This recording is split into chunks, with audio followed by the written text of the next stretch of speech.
ഭൂമിയും ആകാശവും നക്ഷത്രങ്ങളും മണൽത്തരികളും പർവ്വതങ്ങളും സമുദ്രങ്ങളും അരുവികളും തടാകങ്ങളും മരക്കൂട്ടങ്ങളും വയലേലകളും നമ്മെ പഠിപ്പിക്കുന്ന അറിവുകളുണ്ടല്ലോ, നമുക്ക് പുസ്തകത്തിൽ നിന്ന് ലഭിക്കുന്ന അറിവിനേക്കാൾ മികച്ച അറിവുകളാണ് എന്ന തിരിച്ചറിവോടെ ഇന്നത്തെ വീഡിയോയിലേക്ക് നമുക്ക് കിടക്കാം.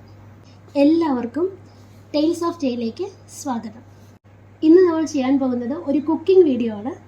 അത് ഒരു സാധാരണ 4 മണി പലഹാരം, ഒരു ഈവനിങ് സ്നാക്ക് ആയിട്ടാണ് ഇന്ന് ചെയ്യാൻ ഉദ്ദേശിക്കുന്നത്. കുറച്ച് ഹെൽത്തി ആയിട്ട് ചെയ്യാമെന്നുകൂടെ മനസ്സിലൊരു പ്ലാൻ ഉണ്ട്. അതിലേക്കായിട്ട് നമുക്ക് കിടക്കാം. അപ്പോൾ നമ്മൾ കിച്ചണിലെത്തി ഇനി കുക്കിംഗ് തുടങ്ങാൻ പോവുകയാണ്. ഇന്ന് ചെയ്യാൻ പോകുന്ന ഐറ്റത്തിൻ്റെ പേര് ക്യാബേജ് പക്കോട. ഇനി ഒട്ടും വൈകാതെ തന്നെ നമുക്ക് ഇൻഗ്രീഡിയൻസ് എന്തൊക്കെയാണെന്ന് നോക്കാം.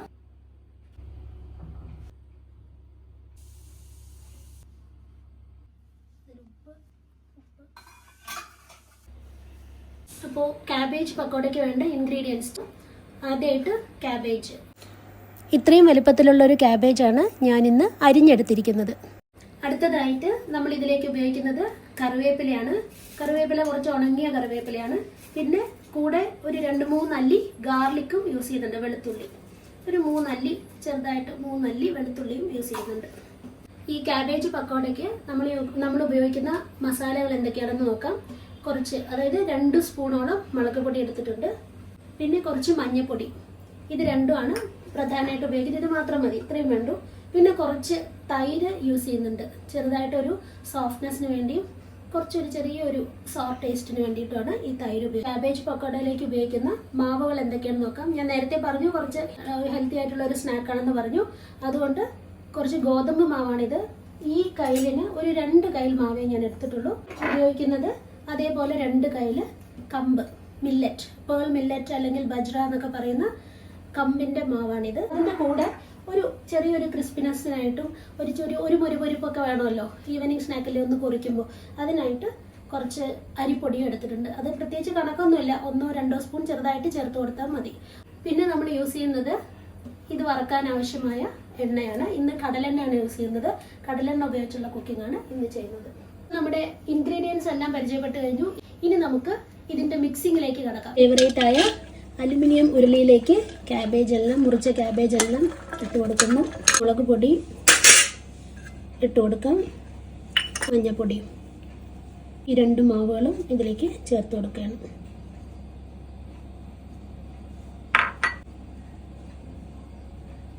ആവശ്യത്തിന് കുറച്ച് ഉപ്പും വെളുത്തുള്ളിയുടെ അല്ലി ചതച്ച് ചേർക്കാം. ചതച്ച വെളുത്തുള്ളി ഇതിലേക്ക് ഇട്ട് കൊടുക്കുന്നു. ഇരിക്കുന്ന കുറച്ച് കറിവേപ്പില നല്ലപോലെ ഉണങ്ങി മൊരിഞ്ഞതായതുകൊണ്ട് വെറുതെ ഇങ്ങനെ പൊടിച്ച് ചേർത്താൽ മതി. എന്നിട്ട് ഈ ഒരു തൈരും ഇതിലേക്ക് ചേർക്കുന്നു. ഇതെല്ലാം ഒന്ന് മിക്സ് ചെയ്തെടുക്കാം കൈകൊണ്ട്. ഇനി കുറച്ച് വെള്ളം ഒഴിച്ചു കൊടുത്ത്, 1 ഗ്ലാസ് വെള്ളം എടുത്തിട്ടുണ്ട്. ഇത് ആവശ്യത്തിനനുസരിച്ച് കുറച്ചായിട്ട് ഒഴിച്ചു കൊടുത്ത് അതിൻ്റെ ഒരു കൺസിസ്റ്റൻസിക്ക് അനുസരിച്ച് വെള്ളം ചേർത്ത് കൊടുക്കാം. ആദ്യം കുറച്ച് വെള്ളം ഒഴിച്ചിട്ടുള്ളൂ. ഒരുപാട് വെള്ളമായിട്ട് ഇങ്ങനെ ലൂസായി പോകരുത്. അതുകൊണ്ട് ആവശ്യത്തിന് മാത്രം കുറച്ച് വെള്ളം ഒഴിച്ച് നല്ല കട്ടിക്ക് കുഴച്ചെടുക്കണം. അപ്പോൾ ഈ കൺസിസ്റ്റൻസിയിലാണ് കുഴച്ചെടുക്കേണ്ടത്. നല്ല ഈസി ആയിട്ട് നമ്മളെ കൊണ്ട് ഒരു ഉരുണ്ട ഉരുട്ടാൻ പറ്റുന്ന പോലെയോ അല്ലെങ്കിൽ ഇങ്ങനെ ഫ്രീ ആയിട്ട് ഇങ്ങനെ എടുത്ത് എണ്ണയിലേക്ക് ഇടുന്ന പോലെ ഇങ്ങനെ ഒന്ന് കുഴച്ച് കൊടുക്കാം. ഈ ഒരു സ്റ്റേജിൽ ഒരു കുറച്ച് അരിപ്പൊടി ഇട്ട് കൊടുക്കാം. ചേർക്കുന്നു, എടുത്ത് വെച്ച് അത്രയും ചേർത്തിട്ടില്ല. വളരെ മിനിമലായിട്ട് കുറച്ച് അരിപ്പൊടി മാത്രമേ ചേർത്തിട്ടുള്ളൂ. അപ്പോൾ ഇത് നല്ല രീതിക്ക് കുഴച്ചെടുത്ത് റെഡിയാക്കി വെച്ചിട്ടുണ്ട്. ഇനി ഒരു 10 മിനിറ്റ് ഇത് റെസ്റ്റ് ചെയ്യാനായിട്ട് വയ്ക്കാം. അപ്പോൾ നമ്മളിത് റെസ്റ്റ് ചെയ്യാൻ വെച്ചിട്ട് 10 മിനിറ്റായി. നല്ലൊരു കുറച്ചുകൂടെ സ്മൂത്തായിരിക്കുന്നുണ്ട്. ഇനി നമുക്കിത് എണ്ണയിലേക്കിട്ട് വറുത്തെടുക്കാം. എടുത്ത് വെച്ചിരിക്കുന്ന കടലെണ്ണയിലാണ് ഇന്നത്തെ നമ്മുടെ പക്കോട. എണ്ണ ഒഴിച്ച് കൊടുത്തിട്ടുണ്ട്. ചൂടാവുന്നത് വരെ കുറച്ച് വെയിറ്റ് ചെയ്യും. കടലെണ്ണ ചൂടായി തുടങ്ങി. എണ്ണ തിളയ്ക്കുമ്പോൾ നല്ല കടലെണ്ണയുടെ ആ സ്മെല്ല് ഇവിടെ നല്ലപോലെ കിട്ടുന്നുണ്ട്. ഈ മാവിൽ നിന്ന് ഓരോരോ ഉരുണ്ടകളായിട്ട് മാവെടുത്ത് ജസ്റ്റ് ഷേപ്പൊന്നും വേണ്ട, ഷേപ്പില്ലാതെ ഇടുന്നതായിരിക്കും കുറച്ചും കൂടി ക്രിസ്പിനെസ് കൂടാൻ നല്ലത്. അതുകൊണ്ട് ഓരോ ഉരുണ്ടകൾ എണ്ണയിലേക്ക് ഇട്ട് കൊടുക്കുന്നു.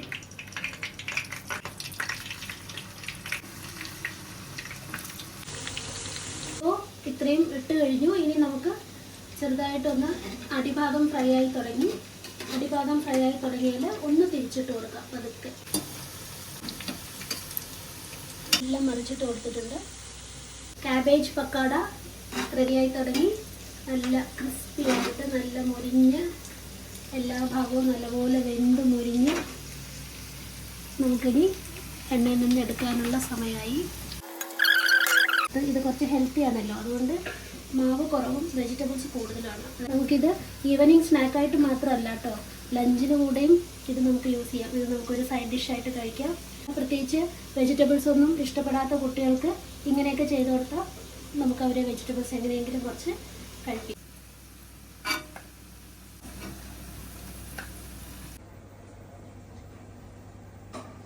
നമ്മുടെ ഇന്നത്തെ ഈവനിങ് സ്നാക്കായ ക്യാബേജ് പക്കോട റെഡി ആയി കഴിഞ്ഞു. ഇതൊരു ഈവനിങ് സ്നാക്കായിട്ട് മാത്രമല്ല കേട്ടോ, ഉച്ചയ്ക്ക് ലഞ്ചിനും ഉപയോഗിക്കാം. വളരെ ഹെൽത്തി ആയിട്ടുള്ള വളരെ സിമ്പിളായിട്ടുള്ള ചുരുങ്ങിയ ചേരുവകൾ കൊണ്ടുണ്ടാക്കുന്ന ഈ ഒരു ക്യാബേജ് പക്കോട എല്ലാവർക്കും ട്രൈ ചെയ്യാവുന്നതാണ്. കുട്ടികൾക്കും ചെറുപ്പക്കാർക്കും വയസ്സായവർക്കും എല്ലാവർക്കും കഴിക്കാൻ പറ്റിയ ഒരു സ്നാക്ക്. ഇനി ഇങ്ങനെയല്ല കുറച്ചുകൂടി ടേസ്റ്റി ആയിട്ട് കഴിക്കണം എന്നുണ്ടെങ്കിൽ നമ്മുടെ മൈദാമാവോ കടലമാവോ അതുപോലെ കടയിൽ നിന്ന് ഇൻസ്റ്റൻ്റായി കിട്ടുന്ന ബജ്ജി മാവ് പോലും ഇതിലേക്ക് യൂസ് ചെയ്യാം. പക്ഷെ ഇന്ന് ഞാൻ കുറച്ച് ഹെൽത്തി ആയിട്ട് വേണമെന്ന് ആഗ്രഹിച്ചതുകൊണ്ട് നമ്മുടെ മില്ലറ്റ് കമ്പ് എന്ന മില്ലറ്റും പേൾ മില്ലറ്റ് അല്ലേ, അതും അതേപോലെ ഗോതമ്പ് മാവും യൂസ് ചെയ്തു എന്നേ ഉള്ളൂ. നിങ്ങൾക്ക് ഏത് വേണമെങ്കിലും യൂസ് ചെയ്യാം. വളരെ ടേസ്റ്റി ആയിട്ടുള്ള നല്ല ക്രിസ്പി ആയിട്ട് നമുക്ക് ചെയ്തെടുക്കാൻ പറ്റുന്ന ഒരു ഐറ്റം. ഇനി ടേസ്റ്റ് ചെയ്ത് നോക്കാം.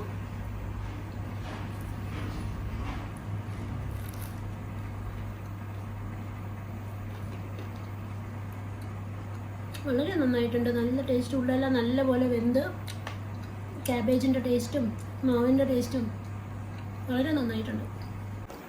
അപ്പോൾ ഇന്നത്തെ ക്യാബേജ് പക്കോട ടേസ്റ്റ് ചെയ്തു. വളരെ ടേസ്റ്റി ആയിട്ടുണ്ട്. എല്ലാവർക്കും എല്ലാ പ്രായക്കാർക്കും കഴിക്കാൻ പറ്റിയ ഒരു നല്ല സ്നാക്കാണ്.